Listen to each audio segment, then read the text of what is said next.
गिरिधर गोविंद गोपाला भजो मुरली मनोहर नंद लाला भजो मुरली मनोहर नंद लाला भजो गिरिधर गोविंद गोपाला भजो गिरिधर गोविंद गोपाला भजो मुरली मनोहर नंद लाला भजो मुरली मनोहर नंद लाला भजो गिरिधर गोविंद गोपाला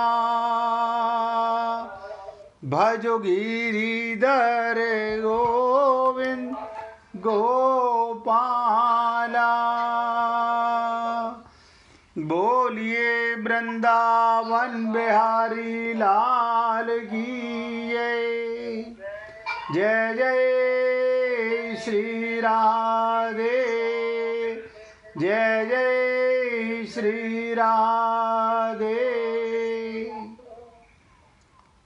सभी भक्तों से निवेदन, बहुत एकाग्रचित्त होकर सत्संग के प्रत्येक शब्द को पूरी एकाग्रता के साथ हृदयंगम करें। सबसे पहले आपको आज गीता जयंती की बहुत बहुत शुभकामनाएं। आज के दिन से ही भगवान श्री कृष्ण ने अर्जुन को गीता का उपदेश देना चालू किया था।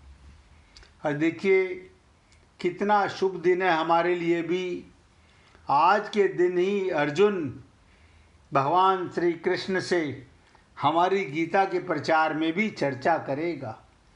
पहले थोड़ी सी चर्चा आपके साथ गीता जयंती पर कर लें, उसके बाद गीता पर चर्चा करेंगे। हिंदू पंचांग के अनुसार हर वर्ष मार्गशीर्ष मास के शुक्ल पक्ष की एकादशी तिथि पर सबसे पवित्र ग्रंथ गीता की जयंती मनाई जाती है।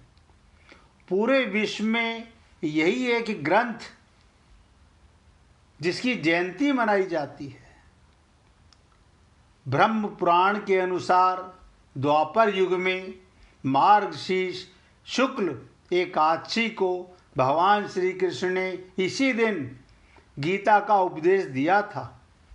गीता का उपदेश अब जो बोलने जा रहा हूँ, सभी पुण्य आत्माओं से निवेदन है पूरी एकाग्रता के साथ हृदयंगम करें।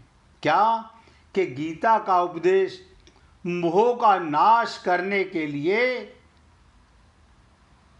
ही भगवान ने हम लोगों के लिए इसका प्राकट्य हुआ। इसलिए एकादशी को मोक्षदा एकादशी भी कहा गया। मोक्षदा एकादशी भी इसलिए कहा गया, गीता जयंती के दिन मोक्षदा एकादशी भी है। गीता में भगवान श्री कृष्ण ने अपने मित्र अर्जुन के मन में महाभारत के युद्ध के दौरान पैदा हुए भ्रम को दूर करते हुए जीवन को सुखी और सफल बनाने के लिए उपदेश दिए थे। धर्म और कर्म के महत्व को बताते हुए भगवान श्री कृष्ण ने इन उपदेशों को गीता में संग्रहित किया गया। और महाभारत युद्ध के दौरान भगवान श्री कृष्ण ने जो उपदेश अर्जुन के मन में धर्म, वही आज मनुष्य के तमाम समस्याओं को, धर्म को लेकर पैदा हुई दुविधाओं को दूर किया। वही आज मनुष्य के तमाम समस्याओं के समाधान और सफल जीवन जीने की कला के रूप में गीता के उपदेश हमारे तक वेद व्यास जी की कृपा से पहुँचे। अब आप और हम लोग बहुत गहराई से समझें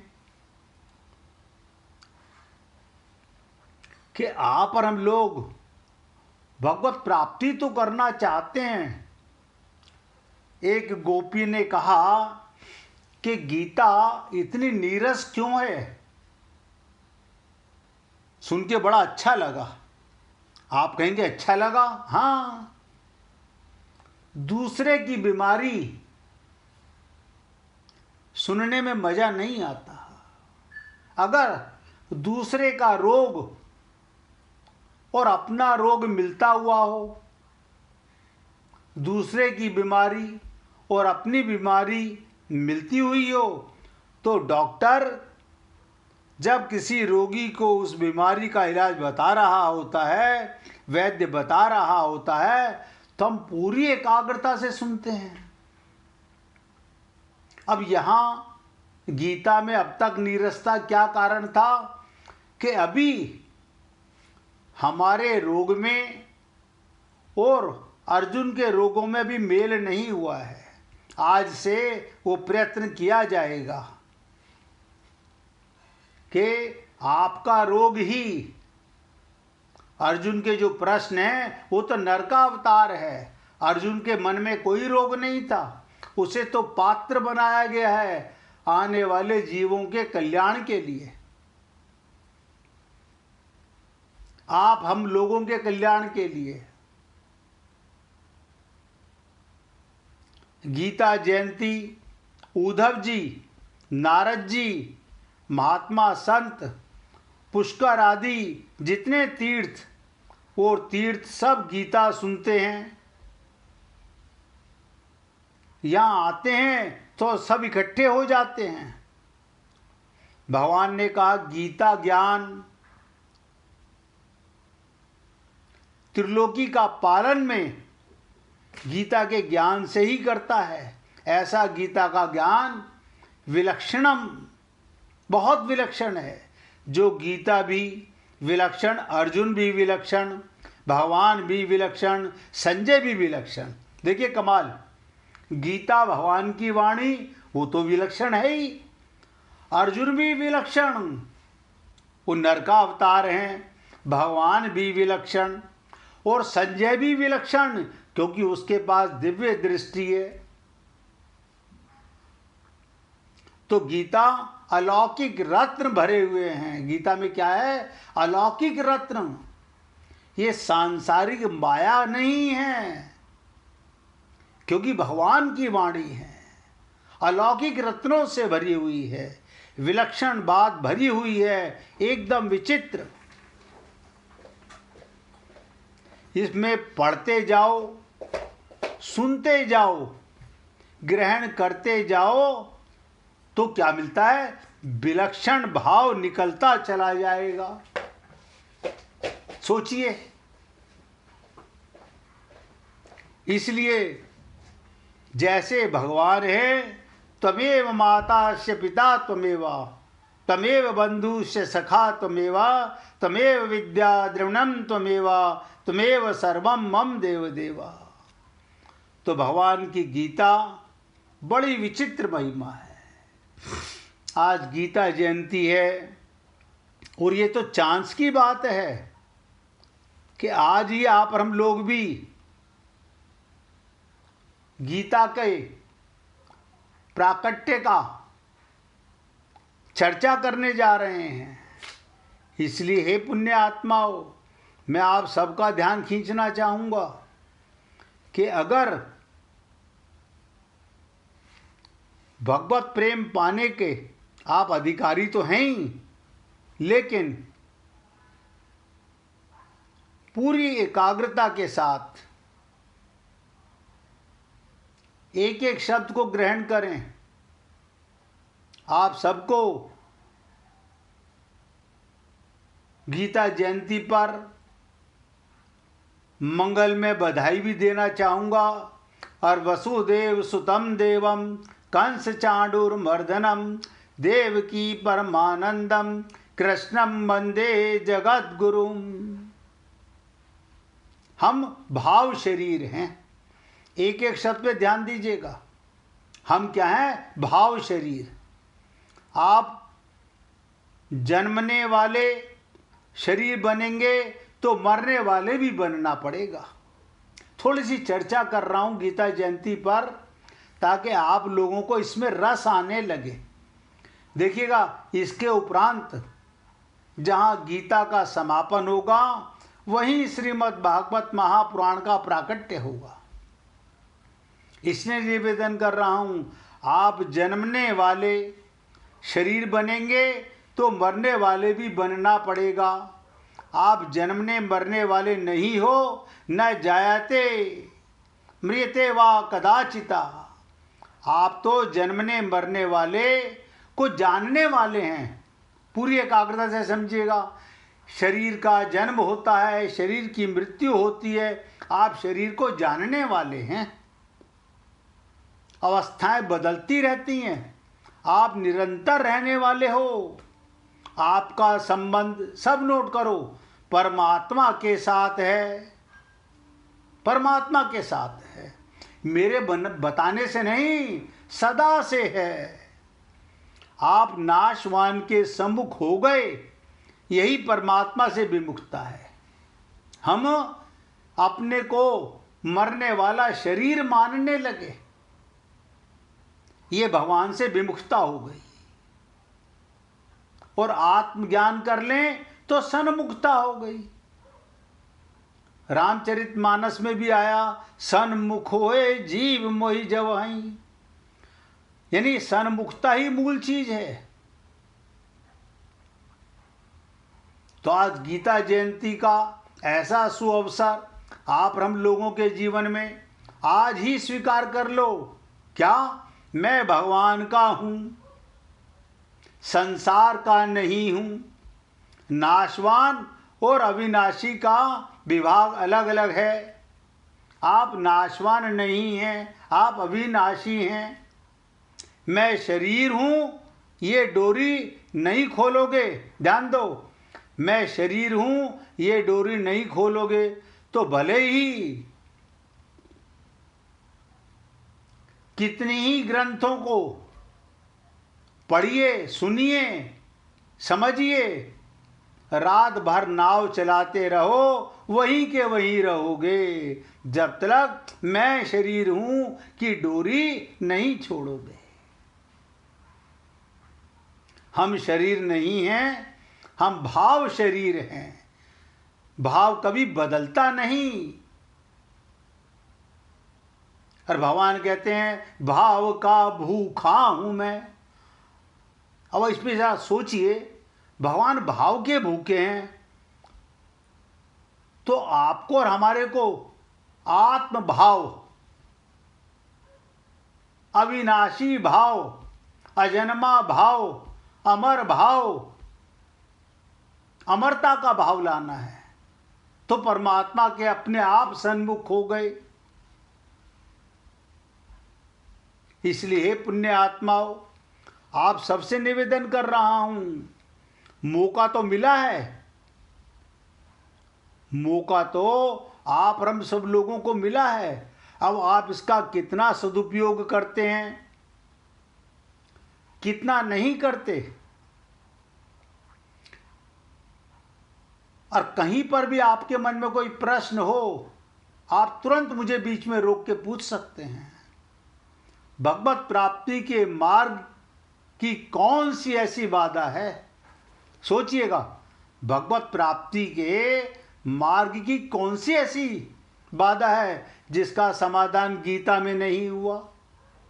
हर समस्या का हल, हर बीमारी का हल, जैसे मैंने आपके साथ मानसिक चिकित्सा पर चर्चा की, काकभुसुंडी गरुड़ संवाद की चर्चा की, उसी प्रकार से उसमें कुछ रह भी सकता है, क्योंकि काकभुसुंडी संत समाना है, लेकिन यहां तो भगवान श्री कृष्ण हैं, नारायण हैं।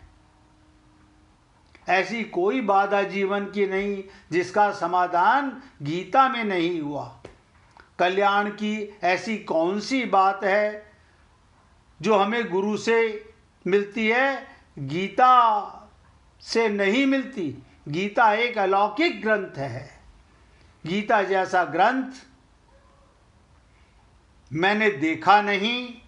मैंने गीता को ही, जैसे मेरे को गुरु की कृपा, ऐसे गीता की भी कृपा है। कहते हैं संपूर्ण वेदों का सार, एक एक शब्द पे ध्यान देना, संपूर्ण वेदों का सार उपनिषद है और उपनिषदों का सार गीता है। तो उपनिषदों का सार होने पर गीता बहुत अलौकिक ग्रंथ है। इसे कैसे समझा जाए? जैसे आम के वृक्ष में जड़ से लेकर पत्तों तक रस विद्यमान रहता है, पर जो रस उसके फल में है वो टहनी पत्तों में नहीं मिलता। आप आम का फल खाते हो तो बड़ा स्वाद आता है, उसके टहनी पत्तों को खाओ तो वो रस नहीं आता। ऐसे ही संपूर्ण शास्त्रों, वेदों, उपनिषदों का सार होते हुए भी जो विलक्षणता गीता में है वो शास्त्रों, वेदों और उपनिषदों में नहीं है। इसलिए गीता एक स्वतंत्र ग्रंथ है। जब आप हम लोग कहते हैं ना, कृष्णम वंदे जगत गुरुम, भगवान श्री कृष्ण सबके गुरु हैं और उनका मंत्र, उनका उपदेश ही तो गीता है। उसे कठिन क्यों समझते हो? आप सोचिए, भगवान सबका कल्याण, मन में आता है लोगों के, भगवान सबका कल्याण क्यों नहीं कर देते?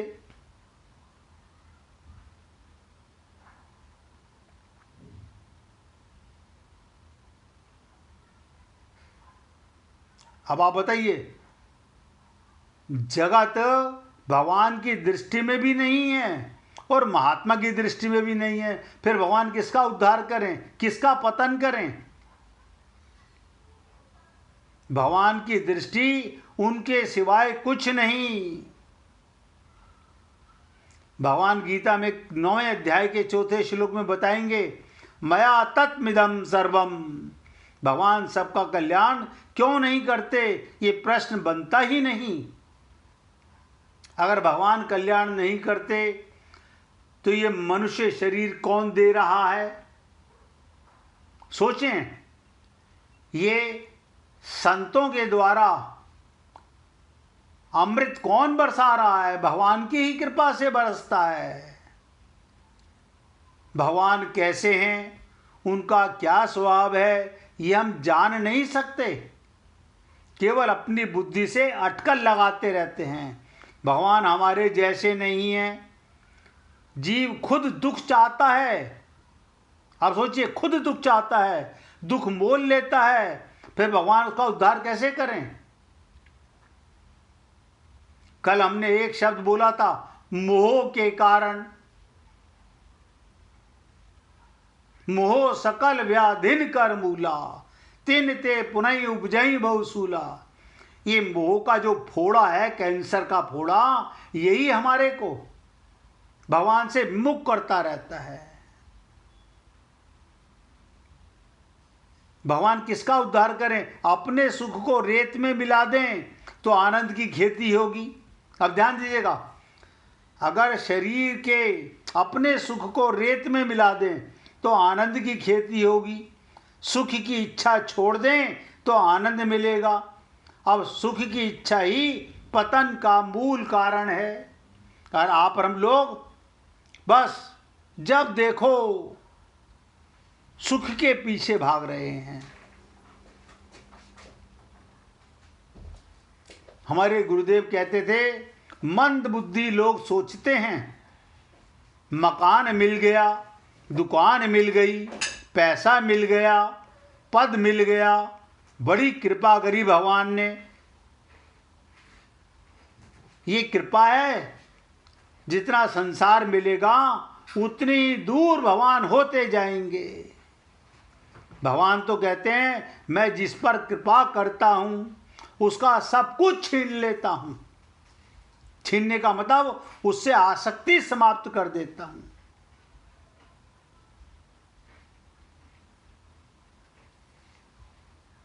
इसलिए हे पुण्य आत्माओं, भगवत प्राप्ति कभी कठिन नहीं थी। संसार में दो प्रकार के लोग होते हैं, एक कहलाते हैं कृतज्ञ और दूसरे होते हैं कृतघ्नी। कृतज्ञ अर्थात किसी के द्वारा किए गए उपकार का एहसास मानने वाले, आभार मानने वाले, इस प्रकार के लोग उत्तम होते हैं। और कृतघ्नी जो किसी के उपकार का कोई एहसास नहीं मानते, अर्थात एहसान फरामोश, इस प्रकार के लोग निकृष्ट माने जाते हैं। इनमें से हमारी स्थिति एक कृतघ्नी जैसी है। हरि गुरु की, आप सोचिएगा, हम लोगों पर भगवान की और गुरु की अनंत कृपाएं होते हुए भी हम उनकी कृपा का आभार नहीं मानते, उनकी कृपाओं का चिंतन नहीं करते, अपितु नित्य नवीन कामनाएं करके सदा उन्हें दोष दिया करते हैं। स्वयं में कमी ना मानकर उनकी कृपा में कमी मानते हैं। इसी वास्तविक को स्पष्ट करते हुए हमारे महाराज जी कहते थे, तुझ सा कृपाल नहीं गोविंद राधे, मुझ सा कृतघ्नी कोई हो तो बता दे। तेरे उपकारों का गोविंद राधे आभार माना नहीं, मानना सिखा दे। ये सब बात मैं आपसे क्यों बोल रहा हूं? क्योंकि अब आगे आगे आप हम लोग भगवान की उस वाणी को, अर्जुन नर के अवतार हैं, उनके प्रश्न अपने लिए नहीं हमारे लिए हैं। और मैंने आपको क्या कहा, एक एक प्रश्न अगर आप अपने रोग से मिलाओगे तो इलाज सुन पाओगे, भगवान की वाणी समझ पाओगे। अन्यथा अब मुझे खुजली है ही नहीं तो मैं खुजली का इलाज क्यों सोचूं? अब आप सोच लीजिए, मोह है कि नहीं, ममता है कि नहीं, आसक्ति है कि नहीं, अज्ञान है कि नहीं। इसलिए भक्त कहते हैं, हे नाथ, जिस प्रकार तुम जैसा कोई नहीं हो सकता, उसी प्रकार मुझसे बड़ा कोई कृतघ्नी नहीं हो सकता। मैंने कभी तुम्हारी कृपाओं का आभार नहीं माना। ऐसी कृपा कर दो, उन अनंत अकारण कृपाओं का ही निरंतर चिंतन करते करते मेरे को दिन रात आंसू बहाने का मौका मिले। अब ये बातें सुनने में तो बहुत अच्छी लगती हैं, सुनने में बहुत अच्छी लगती हैं,